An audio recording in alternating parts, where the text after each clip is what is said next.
AI tools నేర్చుకుని passive income సంపాదించాలనుకుంటున్నారా? పూర్తి వివరాలకు సంప్రదించండి.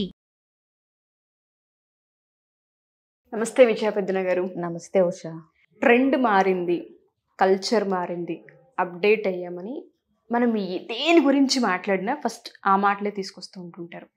ఇవాళ రేపు సోషల్ మీడియా వల్ల పెళ్ళిళ్ళు పటాకులు అవుతున్నాయంటే అతిశయోక్తి కాదు. అలా ఎన్నో స్టోరీస్ మనం చూస్తూ ఉన్నాము. అదే బాటలో మనం చూసుకుంటే ఎవరైతే ఆడపిల్లలు గ్రూప్ ట్రిప్స్కి వెళ్తూ ఉన్నారో, లేదంటే ఫ్రెండ్స్ అందరూ కలిసి ట్రిప్స్ కావచ్చు, ఇంకా దేనికైనా కావచ్చు, దాని ఇంపాక్ట్ పెళ్లి వైపు ఏ విధంగా చూపిస్తుంది అంటారు? దానివల్ల పెళ్ళిళ్ళు క్యాన్సిల్ అవ్వడానికి, పెళ్ళిళ్ళు ఆగిపోవడానికి కారణాలు ఏంటి అసలు? సో ఇప్పుడు ఎలాగైనా నువ్వన్నట్టు ట్రెండ్ మారింది. ఆడపిల్లలు మగపిల్లలు కలిసి స్నేహం చేసే విధానాలు మారినాయి. ఎందుకంటే చాలా మటుకు వాళ్ళకి క్లారిటీ ఉంటుంది. అంటే ఎవరు ఫ్రెండ్, ఎవరు బాయ్ ఫ్రెండ్, ఎవరిని పెళ్లి చేసుకుంటున్నాము ఇవన్నీ.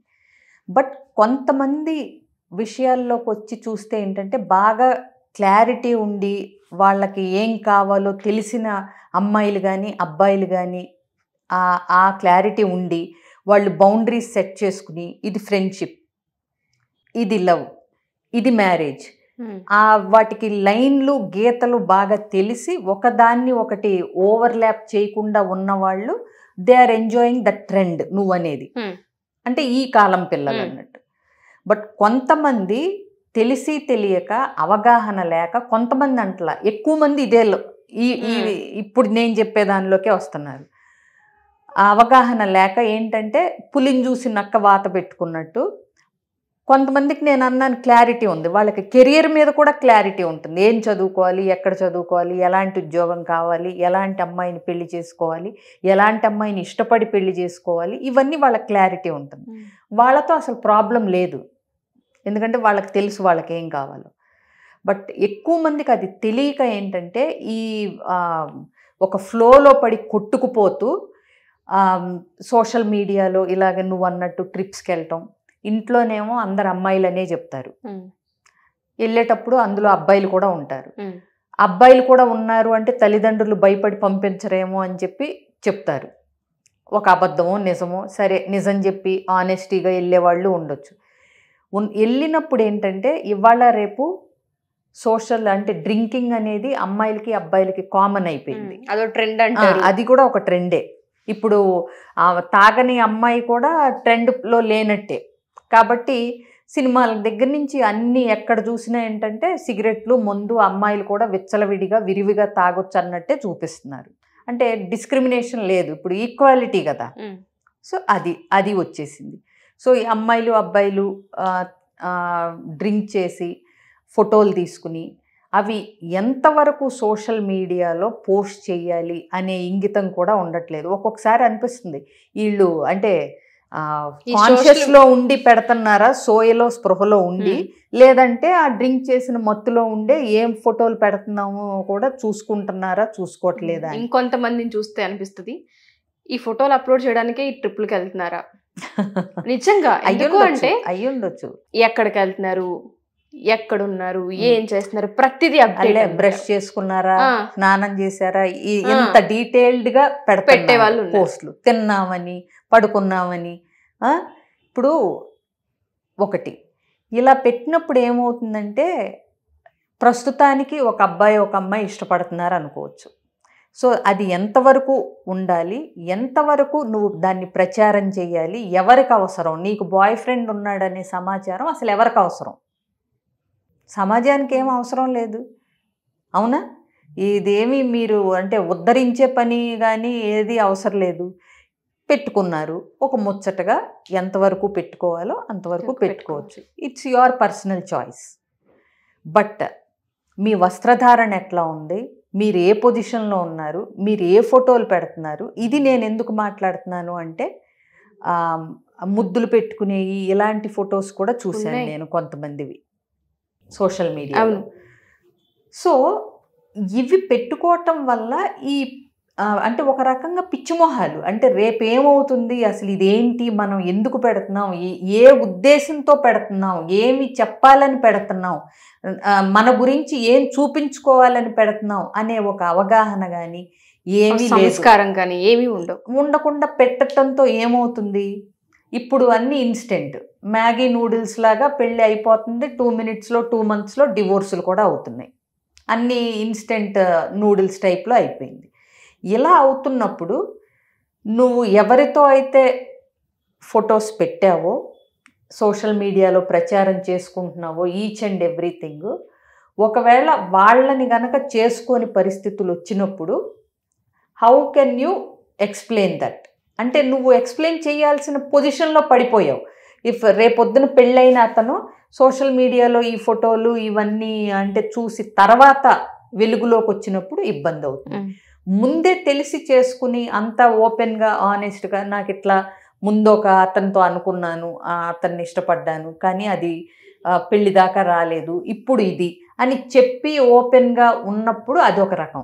ఎందుకంటే నా దగ్గరికి వచ్చిన ఇలాంటి కేసులు ఉండబట్టే నేను ఇంత ధైర్యంగా మాట్లాడగలుగుతున్నాను. మీరు ఒక మాట అన్నారు కదా ఇందాక, ఏదైనా సరే రిలేషన్లో ఉంటారు, వాళ్ళు పెళ్ళి తర్వాత జరగాల్సినవి ఏవైతే ఉంటుంటాయో కొన్ని తంతులు, వాళ్ళు ముందే కానిచ్చేసిన ప్రాసెస్ ఏదైతే ఉంటుందో, హగ్స్ కావచ్చు, కిసెస్ కావచ్చు, రొమాన్స్ కావచ్చు, వాటన్నిటిని వీడియో రూపంలోనో లేదంటే ఫొటోస్ రూపంలో అప్లోడ్ చేస్తూ ఉంటుంటారు. కొన్ని మంత్స్ తర్వాత మనం చూస్తే అవి ఉండవు. ఎక్స్ప్లెనేషన్ ఇవ్వాల్సిన అవసరం వాళ్ళకి వస్తూ ఉంటుంటుంది. పులిని చూసి నక్క వాత పెట్టుకున్నట్టు మీరు ఇందాక చెప్పారు. ఓ ఆడపిల్ల ఏదైతే ఆ పీరియడ్ ఉంటుందో అర్థం చేసుకునే ప్రాసెస్ కావచ్చు, లేదంటే మనిషితో ట్రావెల్ అవుతే ఫ్యూచర్లో ఎలా ఏంటి వాట్ తెలుసుకునే ప్రయత్నం ఏదైతే ఉంటుందో, దాన్ని ఎందుకు శరీర సంబంధానికి సంబంధించి లింక్ చేస్తున్నారు? దాన్ని ఎక్కడ కట్ చేయాలి? ఆడపిల్లలు ఇప్పుడు తెలుసుకోవాల్సింది ఏంటి అంటారు అసలు? ఇది ఇప్పుడు మేమేదన్నా మాట్లాడామనుకోమ్మా, మా ఏజ్ వాళ్ళం, వీళ్ళు అవుట్డేటెడ్ అంటారు. బట్ ఏదైనా నీకు అనిపించింది చేయటం వేరు, there is some right thing to do. అంటే కామన్ ఎగ్జాంపుల్ ఎప్పుడు నేను చెప్పేది చెప్తాను. మనం అనుకున్నది వేరేది అవ్వచ్చు, కానీ ఒక కరెక్ట్ థింగ్ అనేది ఒకటి ఉంటుంది. మనం అనుకున్నదంతా రైట్ అవ్వాల్సిన పని లేదు. అది నేను చెప్పాలనుకున్న వాక్యం. దానికి ఉదాహరణ కూడా చెప్తాను. రేపొద్దున్న నీకు ఎగ్జామ్ ఉంటుంది, నీకు ఆడుకోవాలనిపిస్తుంది, నీ క్లాస్మేట్కి చదువుకోవాలనిపిస్తుంది, ఇంకొక అబ్బాయికి సినిమా చూడాలనిపిస్తుంది, ఇంకొకళ్ళకి క్రికెట్ చూడాలనిపిస్తుంది మీ అందరికీ. బట్ రేపు ఎగ్జామ్ ఉన్నప్పుడు చేయాల్సిన పని ఒకటి ఉంది. ఏంటది? చదువుకోవటం. దీనిలో మళ్ళీ రకరకాల వ్యక్తులు ఉంటారు. ఒకతనికి సినిమా చూడాలనిపించినప్పుడు చదువుకుని టైం పెట్టుకుని సిలబస్ కంప్లీట్ చేసి సినిమా చూడొచ్చు, ఇదొక. సినిమా చూసేసి ఒళ్ళు దగ్గర పెట్టుకుని చదువుకోవచ్చు. అర్థమైందా? అలాగే ఆడుకోవాలనిపించినాడు చదువుకుని ఆటలకి వెళ్ళొచ్చు, ఆటలాడి చదువుకోవచ్చు. బట్ ఏదైనా సరే నువ్వు ఆటాడి వచ్చి చదువుకునేది సెకండరీ పెట్టిన దానికి, నువ్వు చదువుకుని ఆట ఆడుకోవటానికి వెళ్ళిన దానికి ఇద్దరిలో నువ్వు ఎవరికి ఓటేస్తావు? ఒకవేళ తర్వాత వెళ్ళే వాళ్ళకి ఆబ్వియస్గా. అంటే ఏంటి? There is a procedure. అంటే నువ్వు ముందు ఏ పనికి ఇంపార్టెన్స్ ఇస్తున్నావు, రైట్ థింగ్ ఏంటి ఇక్కడ రైట్ థింగ్ చదువుకోవటం, అవునా? తర్వాత నీకు చెయ్యాలనిపించిన వాటికి కూడా టైం ఉంటుందని నువ్వు ప్రూవ్ చేస్తావు, ముందు చదువుకుని తర్వాత ఆటకి వెళ్ళటం ద్వారా. సో ఇక్కడ మనం మాట్లాడేటప్పుడు ఈ విషయం ఎందుకు మాట్లాడుతున్నాను అంటే, there is a right thing to do.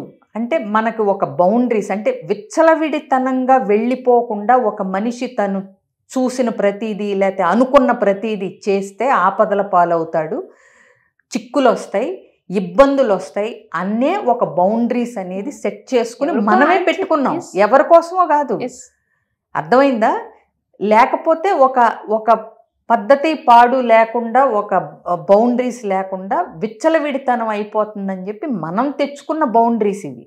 మళ్ళీ ఇప్పుడు ఈ బౌండరీస్లో ఎవడుంటాడు? నా ఇష్టం వచ్చినట్టు నేను చేస్తాను, అది ట్రెండు, ఇప్పుడు మీరంతా అవుట్డేటెడ్, బౌండరీస్లో ఉండమనే వాళ్ళందరూ అనేవాళ్ళు ఉన్నారు. కానీ ఉషా, నేను ఇప్పుడు అంటే బల్ల ఇక్కడ లేదు కానీ బల్ల బుద్ధి చెప్తాను.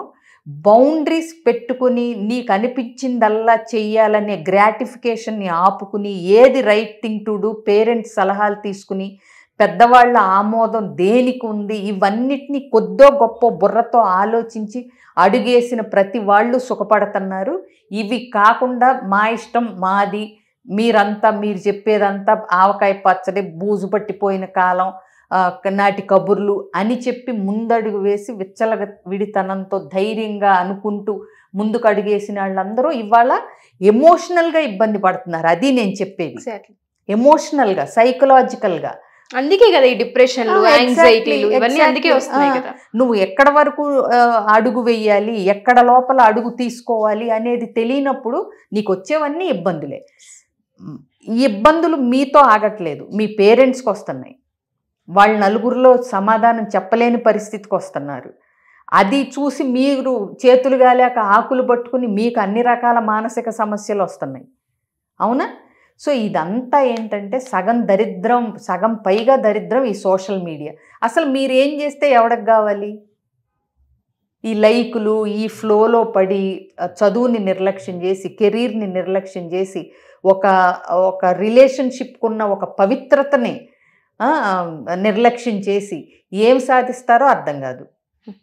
బట్ ఎన్ని చెప్పినా there is right thing to do అన్నట్టు ఒక పద్ధతి ప్రకారం పెట్టిన ఒక సిస్టంలో గనక ఒదిగి ఉండే ఒక సంతృప్తి అనేది వీళ్ళకి తెలియట్లేదు. మీరు అన్నట్టుగానే సంతృప్తి ఎవరికో ఆన్సర్ చేయాల్సిన పని లేదు, అక్కర్లేదు. వాళ్ళని వాళ్ళు మనస్సాక్షికి ఆన్సర్ చేసుకోగలిగితే. ఎగ్జాక్ట్లీ. సో దీనివల్ల ఏమవుతుంది, తెలుసో తెలియకో ఇలా ముందల ఒకళ్ళతో సోషల్ మీడియాలో అన్ని రకాల ఫోజుల్లో పెట్టేసి ఆ తర్వాత పెళ్ళి ఇంకొకళ్ళతో చేసుకుని, ఇంకొక విషయం, పెళ్ళి వేరే అతనితో చేసుకుంటే అతనన్నా అర్థం చేసుకుంటున్నాడేమో కానీ కొన్నిసార్లు అంటే పాస్ట్ ఈజ్ పాస్ట్, ఇప్పుడు కమిట్ అయిన తర్వాత సరిగ్గా ఉంటే చాలు అనే బ్రాడ్నెస్. ఒక్కొక్కసారి ఏమవుతుందంటే నువ్వెవరితో గీత దాటావో వాళ్ళే ఆలోచించుకుని ఈ అమ్మాయి నాతో ఇలా గీత దాటిందంటే ఈ అమ్మాయి క్యారెక్టర్ ఏంటి, అవును ఈ డౌట్ కరెక్ట్, అవే జరుగుతున్నాయి. ఈ డౌట్ ఎక్కువ నీతో ఉన్న వాడికే వస్తున్నాయి. ఈ పేరెంట్స్ క్వశ్చన్ చేస్తున్నారు ఎందుకు? ఒకసారి గీత దాటిన తర్వాత కాన్సిక్వెన్సెస్ ఒక్కోసారి మీ చేతుల్లో ఉండట్లేదు. కన్సీవ్ అవటాలు, అబార్షన్లు, ఇవన్నీ మెంటల్ మైండ్ మీద టోల్ తీసుకుని డిప్రెషన్లు. ఎందుకమ్మా చక్కగా చదువుకోండి, మీకు నచ్చిన వ్యక్తిని ఇష్టపడండి, పెళ్లి చేసుకోండి, ఆ క్లారిటీతో ఉండండి. క్లారిటీ తెచ్చుకోవటానికి కావలసిన ఏదైతే ఉందో ఒక సంయమనం, ఒక స్థిరత్వం, అవి తెచ్చుకోండి. పెళ్ళి అనేది జీవితంలో చేసుకుంటారు, అల్టిమేట్గా చేసుకుంటారు. కాకపోతే ఎవరినో ఒకడిని ఒక చేయాలి కాబట్టి బాయ్ ఫ్రెండ్ ఉంటే ఒక హోదానో, బాయ్ ఫ్రెండ్తో ఫోటోలు పెడితేనే సోషల్ మీడియాలో ఒక ఇదేనో. ఇంకొకటి ఉషా, సెలబ్రిటీస్ని చూసి నేను అన్నట్టు పులిని చూసి నక్కల వాతలు పెట్టుకోవాలంటే కుదరదు, వాళ్ళ కథే వేరు. అండ్ ఇంకొకటి ఇంకా క్లియర్గా మాట్లాడాలంటే సెలబ్రిటీస్లో కూడా సంతృప్తితో ఉన్నాళ్ళు ఎంతమంది ఉన్నారు? We don't know their background, వాళ్ళ పర్సనల్ సాటిస్ఫాక్షన్ అనేది. ఎన్ని బ్రేక్ అయ్యి ఎన్ని చూసి వాళ్ళు ఎంత మెచ్యూరిటీతో వాళ్ళు నిలబడగలిగి ఉన్నారు. సెలబ్రిటీస్లో ఎంతమంది సూయిసైడ్లు చేసుకోలేదు? లవ్లో మోసపోయామని, కన్సీవ్ అయిన తర్వాత మోసపోయామని, ఇవన్నీ రిలేషన్షిప్లో 10 ఏళ్ళు ఉండి మోసపోయామని, లివింగ్ టుగెదర్లో ఉండి మోసపోయామని ఎంతమంది, వాళ్ళ బ్యాక్ సైడ్ స్టోరీస్ చాలామందికి ఎవ్వరికీ తెలియదు. కనిపించేదే తెలుస్తుంది, నలుగురితో ఫ్లర్ట్ చేసి 5వ వాళ్ళని పెళ్లి చేసుకుని ఇవన్నీ మనకు కూడా నడుస్తాయి అనుకుంటారు, ఈజీ అనుకుంటారు. ఎగ్జాక్ట్లీ. బట్ ఆ మానసికంగా పడే వేదన ఏదైతే ఉందో అది సెలబ్రిటీకైనా మనసే, కామన్ మ్యాన్కైనా మనసే. వాళ్ళకి ఆ సపోర్ట్ సిస్టము అది ఉంటుంది. ప్లస్ సమాజాన్ని వాళ్ళు చూసే కోణం వేరుగా ఉంటుంది కాబట్టి తట్టుకునే వాళ్ళు తట్టుకోగలుగుతున్నారు. లేనాళ్ళు, కనుమరుగైపోయిన వాళ్ళు, తెరమరుగైపోయిన వాళ్ళు బోల్డ్ మంది ఉన్నారు. అవునా? సో అందుకని ఏంటంటే ఉన్నది ఒక్క జీవితం, చిన్న జీవితం. చక్కగా క్లారిటీతో ఎవరిని ఇష్టపడాలి, ఎందుకు ఇష్టపడుతున్నాం, వీళ్ళతో మనం లైఫ్ లాంగ్ ట్రావెల్ చేయగలమా లేదా అనేది మీకు మీరు తెలుసుకోండి. ఇంకొకటి, మీ గురించి ప్రతి విషయం తెరిచిన పుస్తకంలాగా సోషల్ మీడియాలో ఉండాల్సిన పని లేదు. కొన్ని పర్సనల్ ఉంటాయి, కొన్ని మీరు ఆస్వాదించాల్సిన అనుభూతులు ఉంటాయి, అవి ఎవరికి వాళ్ళుగా అనుభవించాల్సిన ఆస్వాదించగలిగిన పర్సనల్ మూమెంట్స్ ఉంటాయి. అన్నీ తీసుకెళ్ళి సోషల్ మీడియాలో పెట్టి ఆ తర్వాత నలుగురిలో రచ్చ అయిపోయిందని ఇబ్బంది పడి, బాధపడి, క్యారెక్టర్ అసాసినేషన్కి గురి కాబడి, ఇవన్నీ అవసరమా? మీరు అన్నట్టుగానే క్యారెక్టర్కి సంబంధించి ఇవన్నీ అవసరం మాట్లాడే పరిస్థితికి మనం వెళ్ళిపోతున్నామంటే, నేనైతే ఆడపిల్లలదే చెప్తుంటుంటాను. మీరు అన్నట్టుగా హ్యాపీగా లవ్ మ్యారేజ్ చేసుకోవచ్చు, ఆ. ప్రేమించవచ్చు, కానీ ప్రతిదానికి బౌండరీ ఉంటుంది. ఎగ్జాక్ట్లీ ఎక్కడ జరగాల్సింది అక్కడ జరగాలి, ఎప్పుడు జరగాల్సింది అప్పుడు జరగాలి. ఎగ్జాక్ట్లీ. దానికి కనుక మనం బౌండరీ గీసుకోలేకపోతే నీకు చిన్న ఉదాహరణ చెప్తాను. కూరన్నం తర్వాత పెరుగన్నం పెరుగన్నం తింటాం. తింటాం. పెరుగన్నం తిన్న తర్వాత కూరన్న కూరన్నం ఎవడో తినకూడదా అని మాట్లాడితే తినొచ్చు, కానీ అది కాదు కదా రూల్. ఎగ్జాక్ట్లీ. సో అంటే పెరుగు ఆకరణ తింటే వచ్చే లాభం వల్ల పెరుగు అనేది లాస్ట్ డిసైడ్ చేయబడింది. True. నువ్వు నేను పెట్టలేదు అది. పెరుగు చివరలో చలవనో లేకపోతే పెరుగు అనేది చివరిలో యాడ్ చేయాలి అనేది ఒక తినటానికి ఒక ప్రొసీజర్ ప్రకారం వస్తూ మనకి ఎక్కడైనా అది ఒక సిస్టమ్ లాగా వచ్చింది. నేను పెరిగే ముందు తింటానంటే నువ్వు తినొచ్చు, కాదని ఎవరు అనరు. బట్ అదే అంటుంది, ఆ పెరుగుని ఆకరణ పెట్టడానికి కూడా ఆయుర్వేదిక్ రీజన్సో సమ్ సైన్స్ ఉంది. అది నేను అనేది.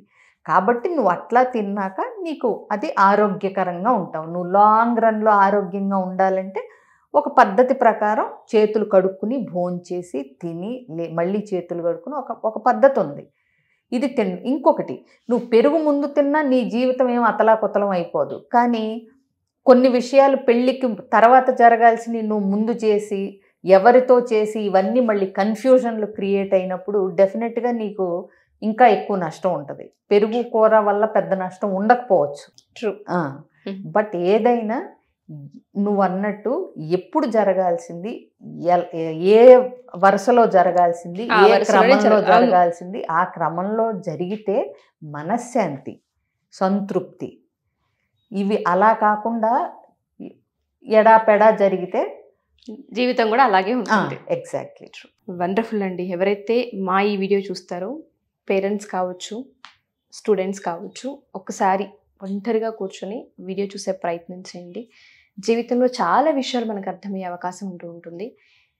ఒకానొక ఏజ్లో కొన్ని అట్రాక్షన్స్కి గురవుతూ ఉంటుంటాం, కొన్నిటికి మనం ఎక్కువ లోపడుతూ ఉంటుంటాం. బట్ జీవితం ఏంటి, end of the day clarity అవసరం, క్యారెక్టర్ అవసరం. దానికి సంబంధించి సోషల్ మీడియాని మనం ఎలా వాడుతున్నాం, లైఫ్లో మన గోల్ ఏంటి అన్న దానిపైన ఫోకస్ చేయగలిగితే, క్లారిటీ ఉంటే మేడం అన్నట్టుగా మనశ్శాంతితో పాటు సాటిస్ఫాక్షన్ అనేది ఉంటుంటుంది. అండ్ దాంతోపాటు మనకి మనం ఆన్సర్ చేసుకునే రోజు వచ్చినప్పుడు మనకు ఒక క్లారిటీ ఉండే అవకాశం కనిపిస్తూ ఉంటుంది. థ్యాంక్ యూ విజయ పెద్దన్న గారు, వండర్ఫుల్ అండి.